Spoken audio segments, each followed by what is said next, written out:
Did you know it's Music in Our Schools Month? And if you recognize this song, then you already know who our next guest is.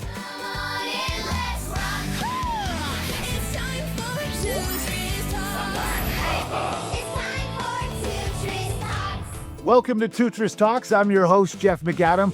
Come on in and grab a seat. Our guest today is big. He's a two-time Grammy Award-winning artist. His song, I'm Yours, appeared on the Top 100 chart longer than any other song before it.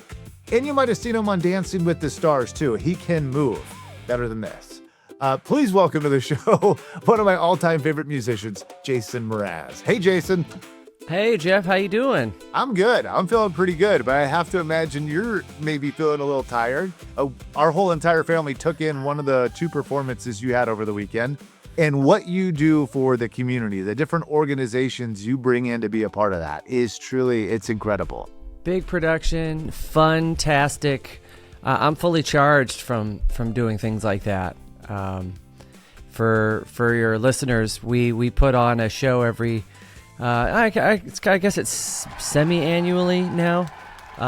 It's a program I've been doing for over a decade, but I brought it to San Diego about 5 years ago, and we did our third production here in San Diego this weekend. And my foundation shines for inclusive arts education and the advancement of equality. And we're a check-writing foundation. We provide grants and scholarships to inclusive arts education programs all around the country. But occasionally we get on stage with programs, beneficiaries of our programs, and shine the spotlight on them.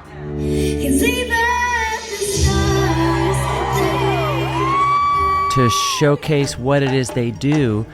And by putting a large group of different nonprofits on stage, we can really showcase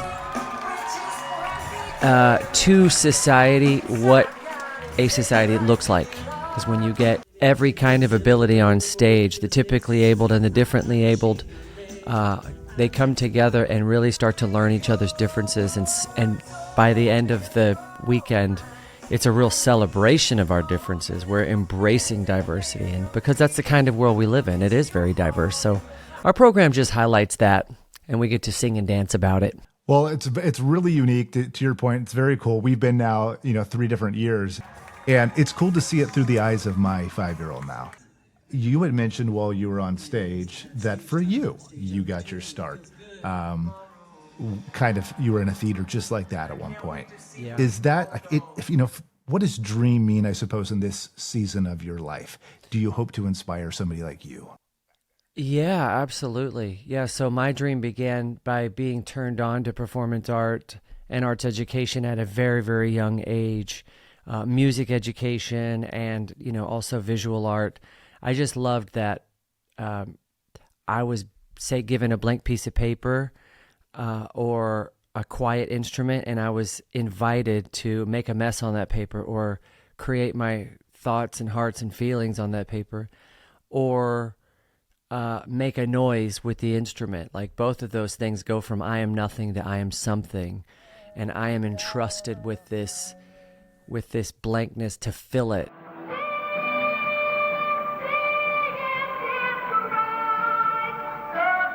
So as a young person, I was very, very moved by that.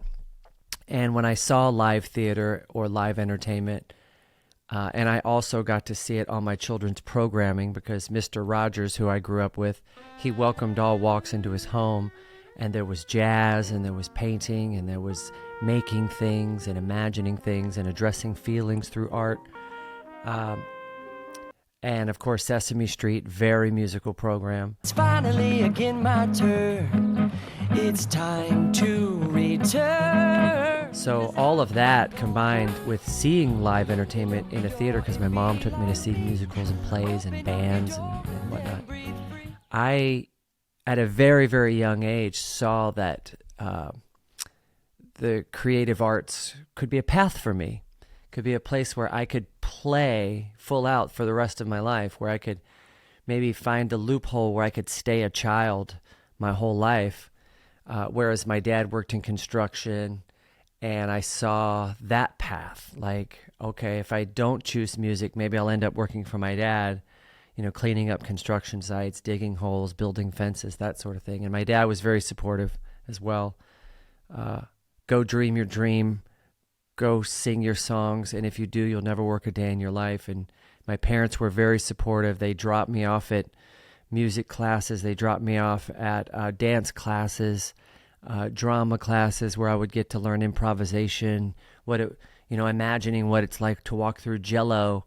And as a young kid, like given permission to just use my imagination to create the world I'm in was, gave me so much freedom. And then beyond that, when I chose the arts as a possible career path through college, I felt that my parents gave me the greatest gift ever, which was the permission to fail.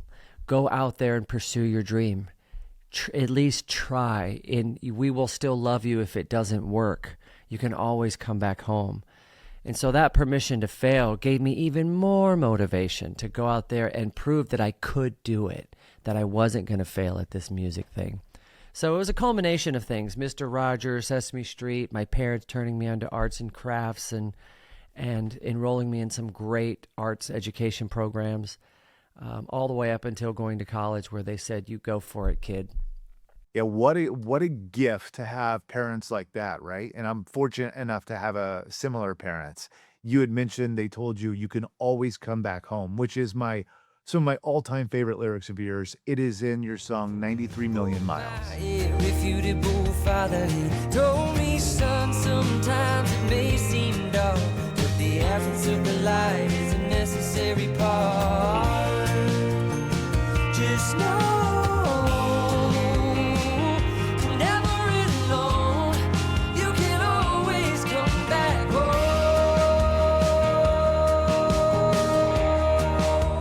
And the reason why it resonated with me is I went off to college and I had a couple year stretch where I was really homesick. That's right about when this song came out. And also in broadcasting early on in my TV career, you got to start in a small city and work your way up to the market you want to be in. That's a pretty lonely stretch. I mean, there's 3 or 4 years where it felt like you hardly know anybody. You're in the middle of nowhere. And I could keep going down that road, keep pursuing my dream, because I knew if I just ever wanted to quit, I could always go back home.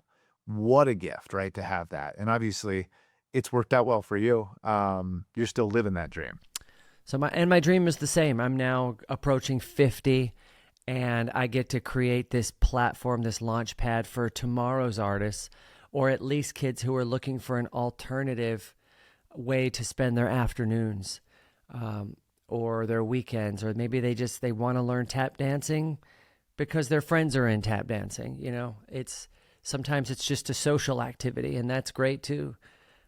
But there's plenty of science out there that shows that music, learning an instrument, carries over into other fields of thought. And so I'm a big believer in that. And so I want to continue to create opportunities where young people can come and play music and express themselves on stage. Yeah, well, really well done, and watching your performance over the weekend, even my 4-year-old daughter was up during the tap dancing section because she's into tap now, taking a class for that.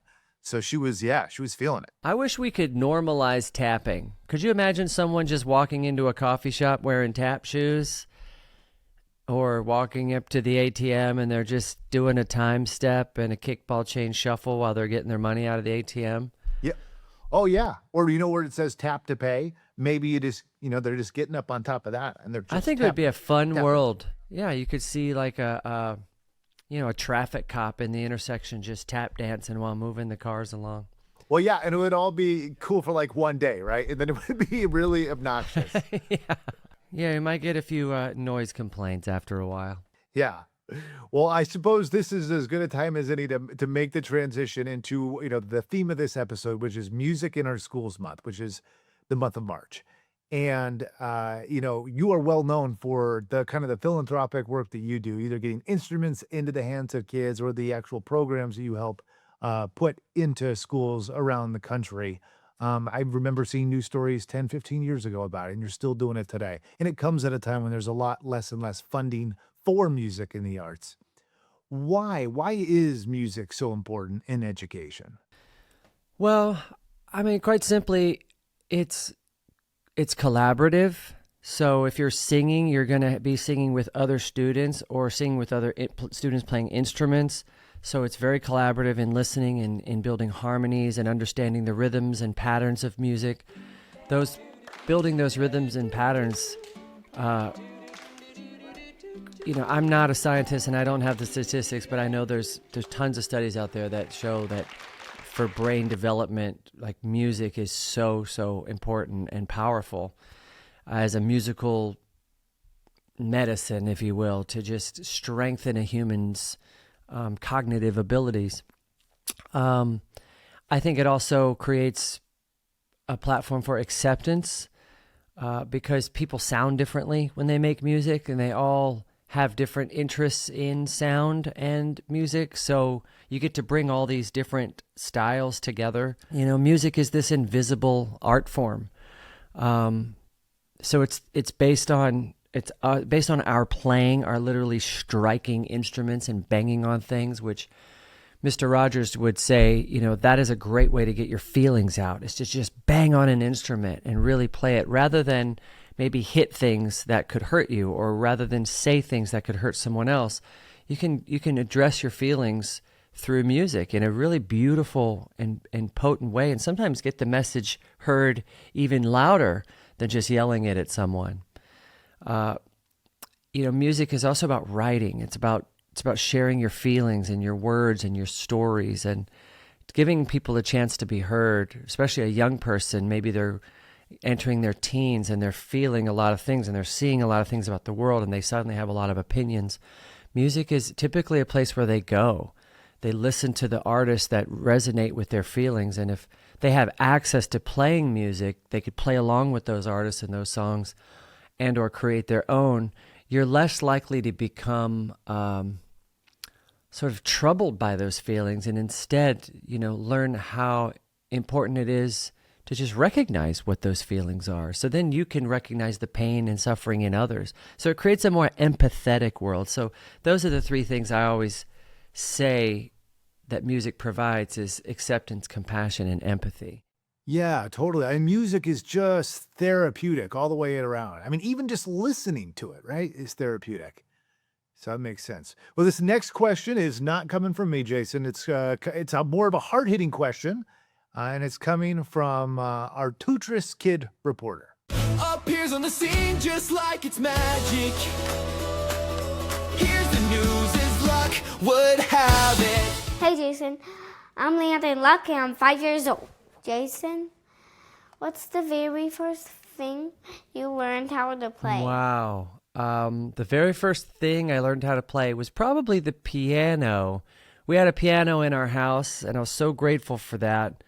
A piano is a large piece of furniture that makes a lot of noise, and I'm so glad my parents found a way to get a piano in our home.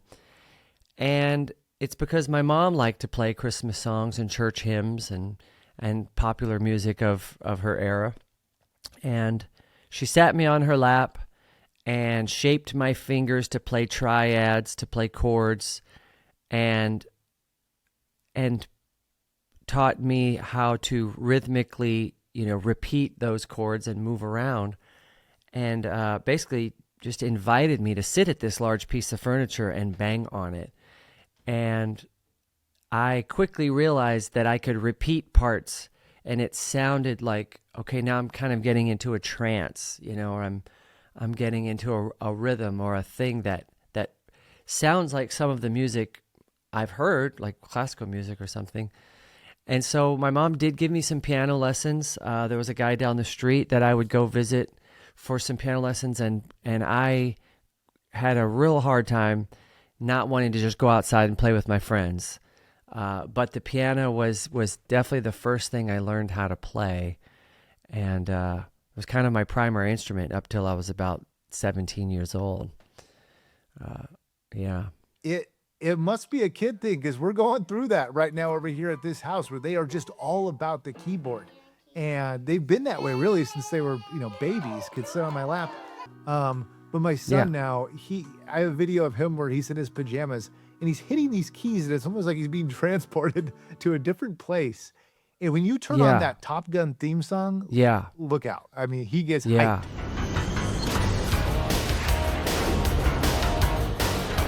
That song's got a lot going on. It's got guitars, drums, synthesizers, harmonies. I mean, I can see it. I can see why a kid would love that song because there's so much going on. And if you're listening and trying to find those sounds or just hearing the combination of sounds, keyboards and pianos, they're like those, I feel like if a kid sees a button, he wants to push it, And a piano is like 88 of those buttons, and a keyboard or a synthesizer has even more because there's different settings for different sounds. And so what a great tool to hand to a young person and say, push all these buttons, discover new combinations of these buttons, discover new combinations of keys, and there are infinite ways to play this. And so go.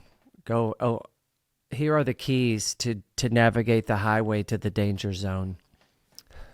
I like it. But for mom and dad's sake, though, we do need to find some headphones. to plug in. Headphones, absolutely. So what, for parents that are out there who would love to get their kids into it and they're wondering, when did it start for Jason? Because wouldn't it be cool if music became this lifelong passion? Is 5 years old the perfect time? Is that too young? Is there no time frame? You can do it whenever. And is there a good instrument to start on? Wow. I think as soon as there's any type of dexterity and mobility in the digits, if it's a stringed instrument, if it's keys, if the family has a history of brass or woodwinds, I mean, there's really not an early enough time to start. The sooner the better, I think, because as soon as you're introduced to it and it's a part of you. And then the more time you can spend with that instrument, the easier it becomes. I wish I had started sooner. I heard a great quote. If you work hard when you're young, you get to play hard when you're older. But if you play hard when you're young, you're going to have to work hard when you're older, right? So the thing about music is it is play. And so for a young kid to try to figure it out, that might feel like homework. That might feel hard to try to read music or play piano and figure out a guitar and where my fingers go. But that hard work will only get easier. And as they go through life, music will just be a part of their life. It'll be another language that they can speak. And I think that's a beautiful offering to give to a young person. I was very lucky to have music in schools. It started as early as second grade, so that would be 7 years old typically. And we were introduced to different percussion instruments. And I think around fifth grade, everyone got to play the recorder, so you start to understand sheet music and playing melodies. But I was very lucky that my school system offered music starting at second grade. And by starting at sixth grade, once we hit the middle school years, it became an elective where we could choose to be in the choir. We could choose to be in the band or the orchestra and have even more time allocated to our musical interests. If music is not in schools, I definitely recommend looking into some community programs that provide music assistance. Oftentimes, a place that sells instruments also provides music. A lot of places that sell instruments also provide rentals along with their lessons. Certain brass instruments can be very expensive. So it's better for some parents to rent them. What's that?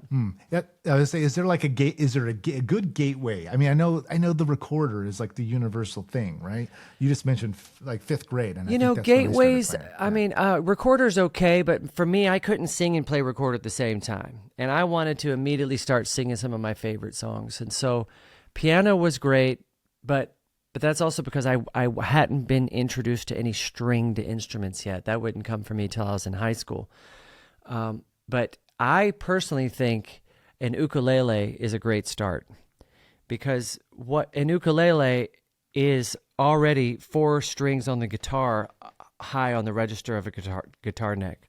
So if a young person is starting to figure out the shapes, the D shape, the A shape, the E shape, things like this, guitar shapes repeat themselves up and down a fretboard. And so if you can get into the rhythm hand of an ukulele and the chord hand of an ukulele, and you're figuring it out, and you can already start to play nursery rhymes and popular music and or create your own songs, this can easily be added to a guitar later when hands and dexterity start to, expand. Yeah. So I think the ukulele is a great bridge, a great gateway instrument. This feels like the right time to pick this up. Fantastic. Is that a baritone ukulele? You would know. You were the one that suggested I get it. I have the good fortune of having kind of known you for a couple of years, and you suggested that I get this, and this is important for parents to hear too, because you're never too old to start learning, how to play. That being said, I've had this for a couple of years, and I know how to play exactly this. You ready for it? Okay.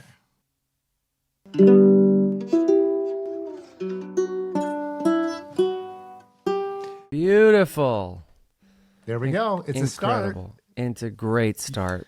Wow. Beautiful. It's fun because my kids see me walking around with it a little bit too, and I'm usually just, playing with it. But I gets them excited too about just trying something. Yeah. I mean, playing music with your kids, you all get to learn, and then you all get to be a band. And how fun is that? Yeah. Well, and kind of piggybacking off of that. So my daughter heard my son doing this last question. Having seen you this last weekend perform, she said, "Dad, can I ask a question too?" Sure. And so I'm gonna tee it up for you here. Okay. This is from my 4-year-old, Goldine. Hi, Jason. My name's Claudine, and I'm 4. And what's your favorite song to play? They are fantastic journalists, by the way. They take after Dad. The hard-hitting questions. My favorite song to play. I just have too many. I have too many favorite songs to play, and not enough time. I love when people make requests. If someone makes a request of a song, then I know that song wants to be heard, and then I have a reason to play it. There's I get to now be of service to someone because they want to hear something that I'm able to produce with my instrument. Doing this whole thing, I could tell my daughter was really excited to get into this. And to this point, it makes me feel like I need to come up with a theme song for her too. You heard Landon's little 10-second, song. His name, by the way, is Landon Luck McAdam. His middle name is Luck. Perfect. So it's the reason, because he was born during the pandemic, and we felt like we didn't have a lot of luck on our side. He was born the day everything shut down in California, and so I didn't know if I was actually going to get to be in the hospital for his delivery. Thankfully, I was, but it was a weird time. So Mom and Dad created our own Luck. Amazing. And put it in there. But now she's getting in the mix, and so I'm going to have to go back and try to find a song to write for her. Her name is Goldine. Any suggestions? You're one of the best songwriters out there. Any ideas? Any suggestions? Can you walk me through maybe a creative process to get Oh Goldine? my goodness. You say it's like a puzzle. It is. I mean, does she ever is there any type of sayings where a journalist or a reporter has found the gold in a story or in a community? They say don't bury the lead. So always put it in the front. Is that Goldine. Does she ever go by Gold? Goldie? She goes by Go-Go. She goes by Goldie. Yeah. Go on the street. Go. You don't want your kids on the street. Good point. 1, 2, 3, go.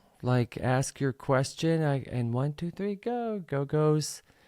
So when she was born, I came up with this little song that I would sing to her. It's about 10 seconds long. It's Her name is Goldine, and she is pristine. She is the prettiest girl that we have ever seen. She's got 10 toes and the cutest little nose. She's Goldine. So I kind of like work my way backward. I try to think of things that rhymed with Goldine. But you're kind of tackling it from a little bit of different perspective. I like that too. Her name is Goldine, and she's questioning. Let's see. Journaling. She's on the news team. I like your melody that you already have. I think that's great with all the end rhymes with Goldine. Mm-hmm. I think stick with that because you know it so well. Is she going to do entertainment news? Is she going to do, just straight, Q&A? You want her to have a beat. Yes. Yeah. I mean, maybe she does it all. She probably will. I mean, I wouldn't be surprised if next time we do this podcast, I'm going to be talking to Goldine. Welcome to Two Just Talks. I'm Goldine. Hi, Jason. All right, Jason. So I wanted to wrap things up with this. I know that you said that you don't have a favorite Jason Mraz song, but we do in our family. Our kids especially. We love your "I Want You to Have It All" song. I think they just really like the music video. You have these kids tossing papers up in the air. It's really cool. Well, here's to the hearts that you're gonna break. Here's to the lives that you're gonna change. Here's to the infinite possible ways to love you. I want you to have it. But my wife and I, we love the message of it. In fact, we made our baby announcement to this song. Testing, 1, 2. Testing, 1, 2. 3. We have some very exciting news to share. May the best of your todays be the worst of your tomorrows. Whoa. Well, here's to the hearts that you're gonna break. Here's to the lives that you're gonna change. Here's to the infinite possible ways. It's this, we want you to have it all. And you've described it as a toast, which you hope for the next generation sort of thing. And I just thought it was so beautiful. And that sign, if you see it up on the wall, we put that up for you. Thanks. Tashi Delek. Am I saying that right? Tashi Delek. Yeah, you described that, that is the reason why you wrote this song. Can you explain? Yeah, so that's another great thing about music is when you start to speak the language of music, people from all walks, all around the world, both sides of the aisle, you name it, they want to hang out with you. They want you to entertain at their weddings, their parties, their anniversaries, their various celebrations. And I had a chance to travel all the way to Myanmar to perform at a peace concert in front of 70,000 people. It was just phenomenal.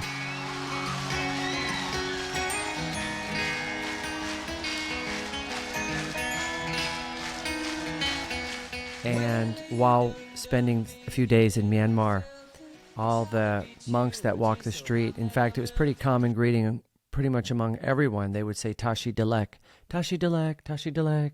It was like, I was starting to recognize it as their aloha. And I asked my host what Tashi Delek means. And they had scratched their head and they said, well, it means, may you have auspiciousness and causes of success. And I thought, wow, that's like 13 syllables, and you're getting it all out in Tashi Delek. That's amazing. And I thought about that on the way home.